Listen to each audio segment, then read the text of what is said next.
Spiritual wellbeing ಅಂತ ಏನು ಹೇಳ್ತೀವಲ್ಲ, ಅದೆಲ್ಲದನ್ನು ನಾವು ಅಚೀವ್ ಮಾಡಬೇಕು ಅಂದರೆ ನಮ್ಮ ಪುರಾತನ ಕಾಲದಿಂದ ಪ್ರಸಿದ್ಧವಾಗಿರುವಂತಹ ಒಂದು ಯೋಗ ಅಭ್ಯಾಸವನ್ನು ನಾವು ದಿನನಿತ್ಯದಲ್ಲಿ ಮಾಡ್ಕೊಳ್ಬೇಕಾಗತ್ತೆ.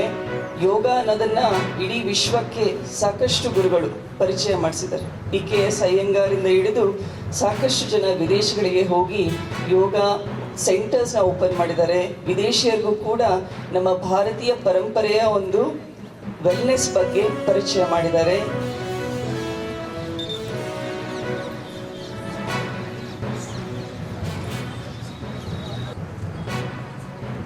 ರಿಲ್ಯಾಕ್ಸ್. ಈಗ ಅಪೋಸಿಟ್ ಸೈಡ್ ನಿಧಾನವಾಗಿ ಉಸಿರನ್ನು ತೆಗೆದುಕೊಳ್ಳಿ. ಚೆನ್ನಾಗಿ ಉಸಿರಾಡಿಸಿ.